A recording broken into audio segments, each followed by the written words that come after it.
Hello, hello guys! So ayan no, magluluto tayo ng isang budget-friendly na ulam. Yan, napakamura na ito guys. Yan, meron tayong saluyot. Yan ang ating bida ngayon. At syempre, ito ang ating gagamitin pansahog. Yung sardinas guys.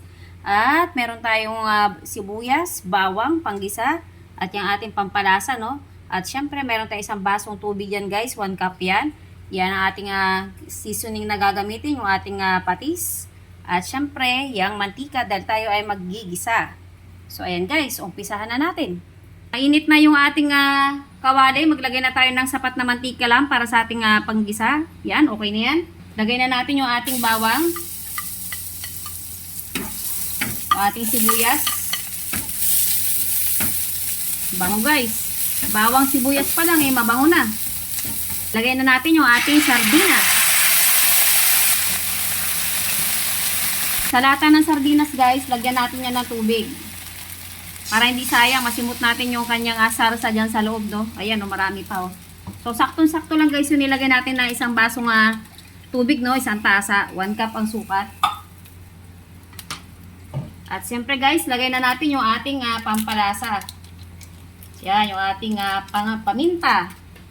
Maglagay na rin tayo guys ng kunting patis lang. Oops, tama na yan.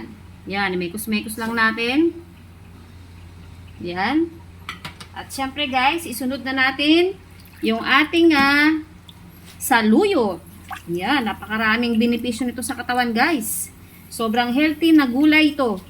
Wonder gulay ang saluyot guys. Pangpahaba ng buhay. At syempre guys, ayan, ganyan lamang natin siya, no? Pakuluan lang natin to guys. At mamaya titikman natin kung ayos na yung kanyang lasa. So, ayan na guys, no, yung ating saluyot. Yan, medyo hilaw pa yung ating saluyot. Konting luto na lang guys, ilang minuto na lang yan. Okay na yung ating gulay, no. Yan, napakasarap niyan. So, ayan guys, tikman na natin yung sabaw para malaman natin kung madagdag pa tayong lasa. Tama-tama na guys yung lasa niya, napakasarap. Iba talaga yung flavor ng saluyot, no, sa pagkain. Napakasarap nito guys. Yan, ito lang ang ulam mo. Kahit araw-araw yan, hahaba ang buhay mo dito guys. Gulay is life. Ayan na guys, okay na ang ating saluyot with sardinas. Thank you for watching and bye-bye!